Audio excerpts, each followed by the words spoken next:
listen. I will tell you more of the saga of Noggin the Nog, as it was told in days of old by the men of the Northland as they sat by their great log fires. I told you how Noggin, Prince of the Nogs, set off in a fine ship to sail to the land of the Nooks, to ask Nuka, Princess of the Nooks, to be his queen. And I told you how Graculus, the green bird that had been sent to guide them, fell sick in a great storm. And when the dawn came after the storm, the sea was calm, and they didn't know which way to row, and Graculus was too ill to speak, so there was nothing to do but sit in the sun and fish, and wait for the wind to come up. Land ho! Land. And there before them was an island, a small, smooth, brownish-grey island. They landed the chief warrior Thorn Ogson on the island, which was covered with a sort of fine brown grass. And Thorn Ogson took a spade and tried to dig up some of the grass, and as he did so the island heaved up at one side. And a huge head with great teeth and fierce whiskers appeared out of the water. Here, I say, do you mind? That hurts. Help! It's all right. It's only a sea monster. Only a sea monster, indeed. I am Arup, king of the walruses. Oh, well, this is an honor. Pleased to meet you. I am Noggin, Prince of the Nogs, and I'm sorry if we hurt you. Only we thought you were an island. You are rather huge, you know. Yes, I am big, aren't I? I'm the biggest walrus there is. But of course that's quite as it should be, as I'm king of the walruses. Of course, yes. Would you care to join me in a bite of something? A ship's biscuit, perhaps? I generally have a snack at this time of the morning. A ship's biscuit? Oh, yes, that would be nice. I'm feeling a bit peckish myself. So Noggin's men brought up a huge box of ship's biscuits from the hold. How would you like them, Your Majesty? Oh, just throw them in. And the king of the walruses opened his great mouth. Noggin and his warriors picked up ship's biscuits and threw them into the walrus's mouth, until the great big box was empty. Then the king of the walruses closed his mouth and chewed. Delicious. I haven't had ship's biscuit for years. Hi, what about me? Oh, throw him a biscuit, somebody. No, I mean, I want to come back on board. You can't leave me on the back of this monster all day. Manners, Thorn Ogson, manners. This is Arup, king of the walruses, and we'll rescue you just as soon as we've finished our 11s. Well, now, where are you heading for? We're heading for the land of the Nooks, but we rather lost our way in that storm last night. Oh, are you? Well, I'm going that way myself. Allow me to give you a tow. Well, that would be a great help, if you're sure it wouldn't be any trouble. Oh, no trouble at all, I assure you. Just throw your gardener here a rope, and he can tie it round my neck. So they threw Thorn Ogson a rope, which he tied round the walrus's neck. And then he climbed back on board the ship. All set, then?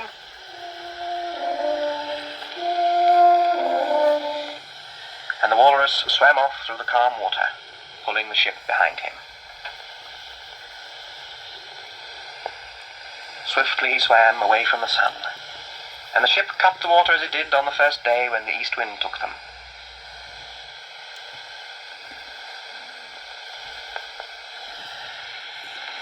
And then, as the sun set, they stopped to rest and have supper.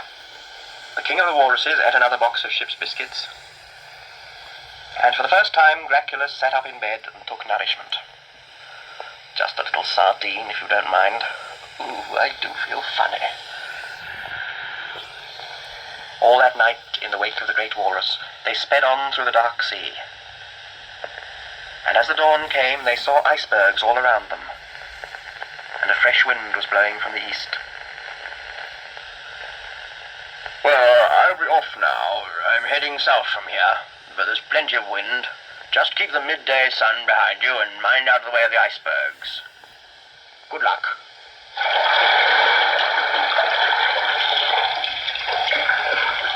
The king of the walruses dived down under the ship and came up on the other side.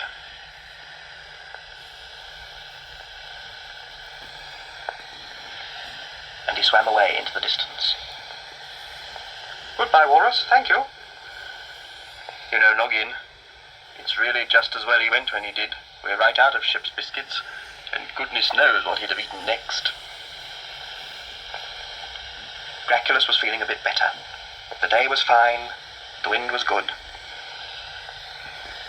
and the helmsman steered the ship past the icebergs, until they saw before them a wall of ice, all spiky and black.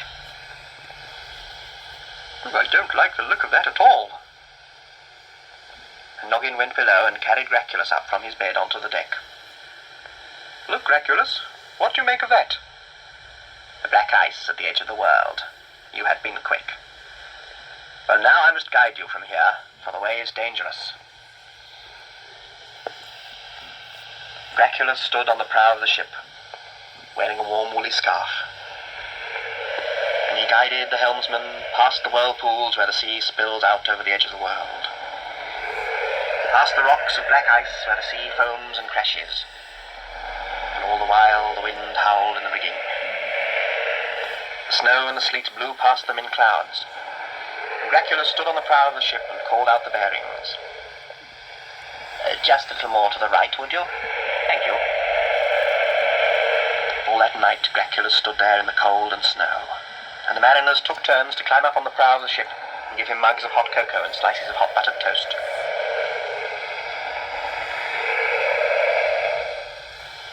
When the sun rose, the black ice was far behind them. Graculus climbed down off his cold perch. Straight on from here. Bear left, just beyond that iceberg that looks like a camel with two humps, and you'll see it in front of you. Oh, I'm going back to bed.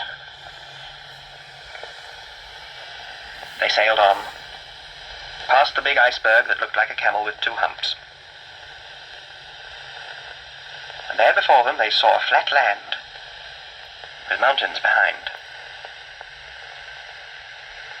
A flat land white with ice and snow. Noggin the Nog took his telescope and looked out towards the land. He could see no sign of anything living. It looks a bit bleak to me. Oh, you get used to it. Eh? Noggin looked down, and there was a little man in a little leather boat. A moon-faced fellow, with a fur hood. You're a Nook, said Noggin. Yes, and you're a Nog, replied the little man. Oh, pleased to meet you. We are looking for the land of the midnight sun, the kingdom of Nan of the Nooks. Well, that's it. In front of you. I'll go and tell them you're coming. And the little Nook paddled away as fast as he could towards the land.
Listen, I will tell you more of the saga of Noggin the Nog, as it was told in days of old by the men of the Northland, as they sat by their great log fires.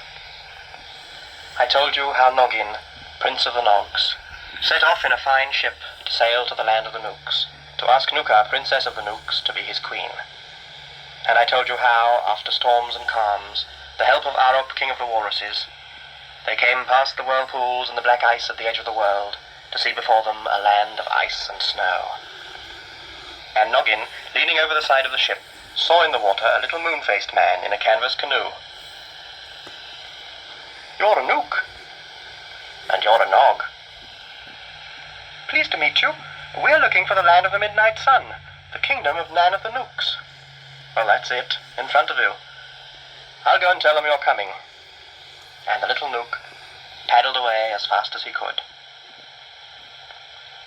The long ship of the Nogs followed the little canoe, and soon, rounding a rocky point, they saw before them the little town of the Nooks.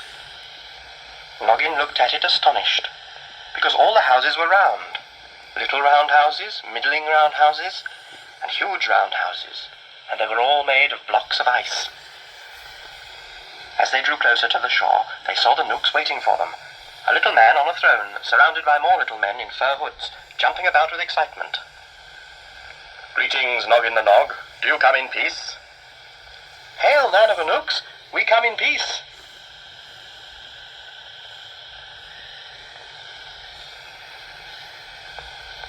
Nan of the Nooks climbed down from his throne, shook Noggin by the hand and bade him welcome. It's jolly cold out here, old chap. Come up to my place and have a cup of something hot.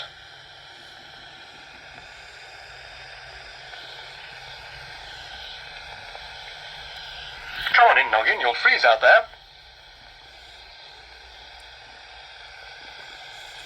Inside, the round house was very neat and warm, and Noggin, Prince of the Nogs, and Nan, King of the Nooks, drank hot cocoa out of silver mugs.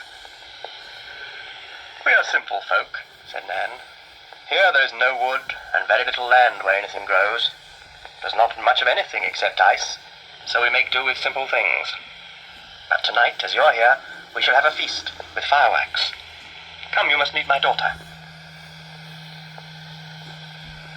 So Noggin met Nuka, Princess of the Nooks.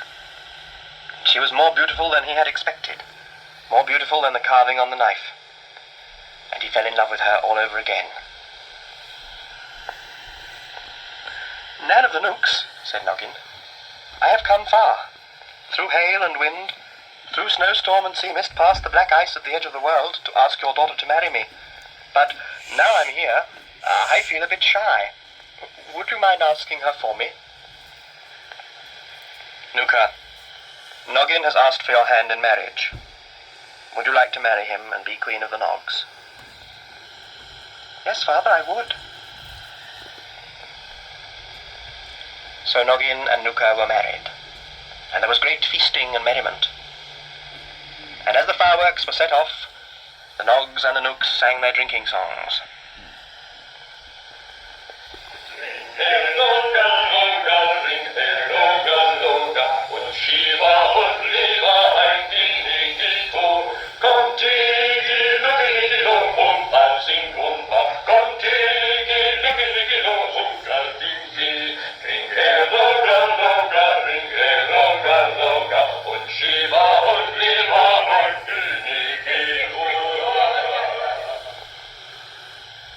The next morning, Graculus came to Noggin. Noggin, I must fly back to the land of Nog and tell the people you have chosen a queen. Time is passing, and if I don't go at once, the 6 weeks will be up, and your wicked Uncle Nogbad may have seized the throne. So Graculus flew off, high up in the air, high away from the land of the Nooks, and Noggin, Nan, and Nuka stood and waved goodbye to him. Back in the land of Nog, a man stood on the highest peak above the sea, and looked out towards the north. Beside him was a bonfire, which he was to light if there was any sign of Noggin's ship. In her palace, Noggin's mother, the Queen Brunhilda, stood and looked out towards the sea. She was sad, as all the people of the town were sad, and fearful that some harm might come to Noggin on his journey. Sad because if Noggin didn't come back soon, the 6 weeks would be up, and the wicked Nogbad would be king. In his black castle, Nogbad the Bad looked out towards the sea. His face was not sad like the faces of the people. It was smiling, for he saw no sign of Noggin's ship, and soon the day would come when he would go down to the council of elders in the town hall and tell them to proclaim him king. Far above the castle, Nogbad saw a speck in the sky, floating in the air like an autumn leaf. Guard, bring me my telescope. And he looked through his telescope at the speck. he saw it was a bird. A large green bird, flying slowly, like a bird that is very, very tired. Aha! I think I recognize that bird. The bird flew down towards the castle. It was just too tired to fly anymore, so almost with its last bit of strength, it landed on the top of the flagpole, folded its wings, tucked away its head, and went to sleep. Oh, come with me, guard, but quietly.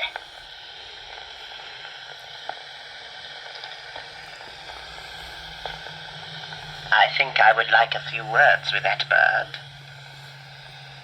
Nogbad the Bad got hold of the rope that hauled the flag up.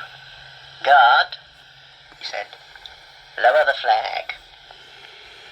The guards hauled on the other rope, and as the flag was hauled down,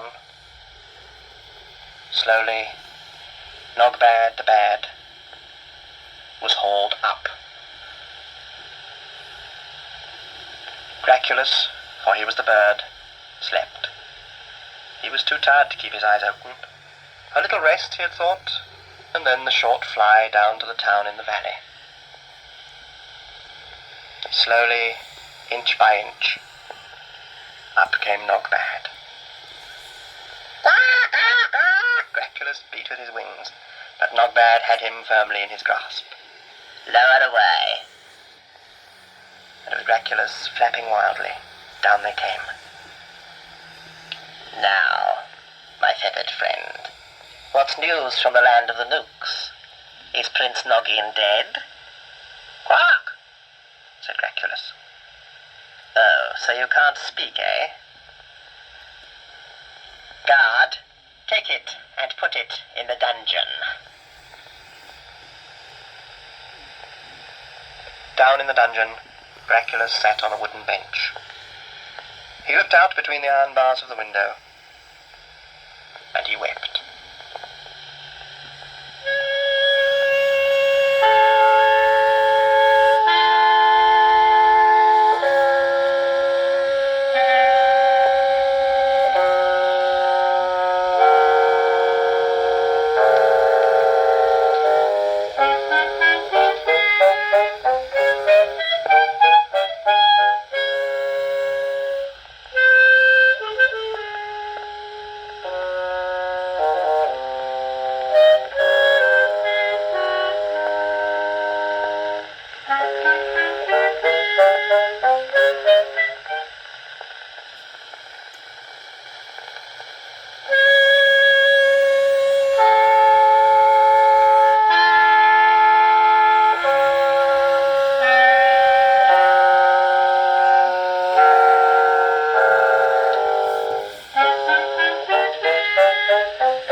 Listen, I will tell you more of the saga of Noggin the Nog, as it was told in days of old by the men of the Northland as they sat by their great log fires.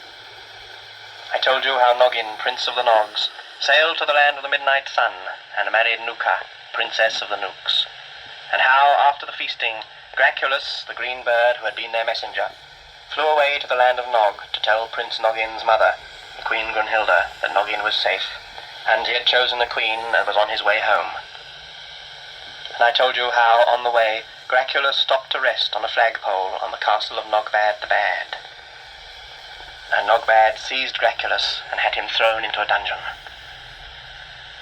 And poor Graculus sat in the dungeon with a bowl of birdseed and a bowl of water, and he wept.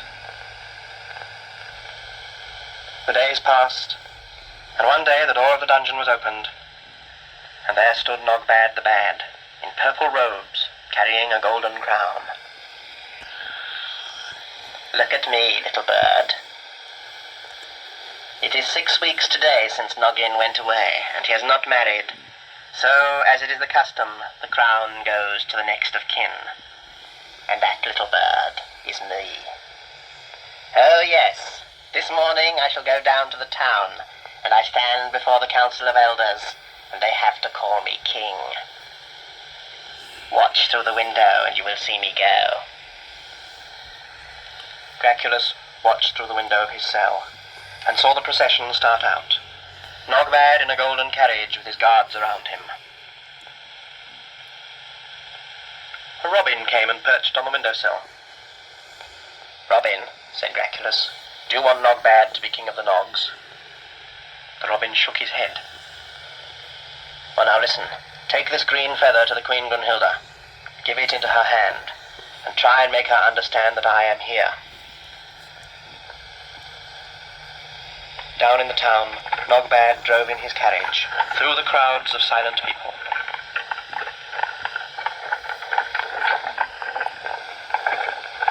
Nobody cheered or smiled. They just looked at him, and thought how frightful it was going to be to have Nogbad for king. But Nogbad didn't care. He thought of the royal treasure and the taxes, and he smiled to himself. Up in the royal palace, the Queen Brunhilda looked out over the sea. She knew it was too late, and Nogbad was already down in the town proclaiming himself king. But still she looked away over the sea and hoped to see a sail on the horizon. "Oh, my poor Noggin." A robin fluttered against the window pane. "Oh, go away, silly robin, you'll hurt yourself." But the robin went on fluttering against the window. So the Queen opened the window. The robin flew in, fluttered round the room, and landed on the Queen's hand. In its beak it held a green feather, which it laid on her hand. The Queen looked at the feather. "This is one of Graculus's feathers. Where did you get that, little robin?"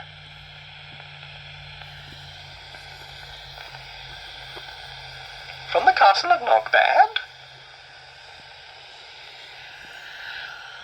"Is Graculus alive?" "Fly back, little robin, and tell him we're coming. Guards!" "Guards, do you want Nogbad to be king?" "No, Your Majesty." "Then take this royal warrant, and ride as quickly as your horses will carry you up to the castle of Nogbad.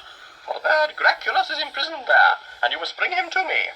I am going down into the town to see Nogbad." Down in the town, Nogbad was addressing the Council of Elders. He was telling them what a good king he was going to be, and how much extra taxes everybody was going to have to pay, and how all the laws were going to be altered so that everything belonged to him. And the elders listened in silence. "Now then," said Nogbad, "who is to proclaim me king?" "Why should we?" "Because I am Nogbad. I am the half-brother of the late King Canute, and as his son has gone away and is not married within 6 weeks of his father's death, I am the next in line." "How do you know he is not married?" "He has sent no message. If he were married, he would have let us know. And anyway, he hasn't come back." "Nogbad? Has he sent no message?" "No, Grunhilda." "Nogbad, what is the penalty for obstructing the king's messenger?" "The penalty is banishment, Grunhilda. Why do you ask?" "Nogbad, you had better go and pack." "Madam, as my half-brother's wife and ex-queen of the Nogs, I will treat you with respect. I will not have you thrown into the dungeons for insolence, but you must go back to your palace and mind your own business, for I am the king." "Oh, no, you're not." And there was Graculus, perched on the helmet of the captain of the Queen's Guard. "Slink away, Nogbad. Your time is up." And Nogbad slunk away. "Nogs, your Majesty, Queen Brunhilda, I bring you tidings of Noggin, your prince." "Tell us, Graculus." "Noggin is well. He has taken a queen, the beautiful Nuka, princess of the Nooks, and they are on their way home now. I would have told you this 5 days ago, but I rested on Nogbad's castle, and he seized me and threw me into a dungeon. Arrest Nogbad!" But Nogbad was nowhere to be seen. The soldiers looked everywhere for him, but Nogbad the Bad had gone. He had put on his walking boots and had set off over the mountains to stay with his granny in Finland. "Smoke! Smoke!" cried the little boy who sold winkles. "Smoke! Smoke! Smoke!" And there, on the peak above the sea, was a thin column of smoke rising from the lookout's beacon. He had lit it because he had seen a sail. And sure enough, heading for the town was a ship. Tiny because it was so far off. But Grunhilde looked through the harbour master's telescope, and on the square sail she saw the crest of Nog, and the likeness of Nuka, Princess of the Nooks.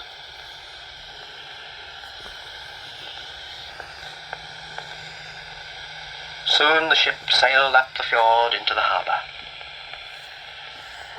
Great was the cheering and rejoicing, as Noggin and Nuka stepped off the ship to be greeted by the people of the land of Nog. They were crowned that day in the royal palace, Noggin and Nuka, king and queen of the Nogs. And I understand they lived happily ever after.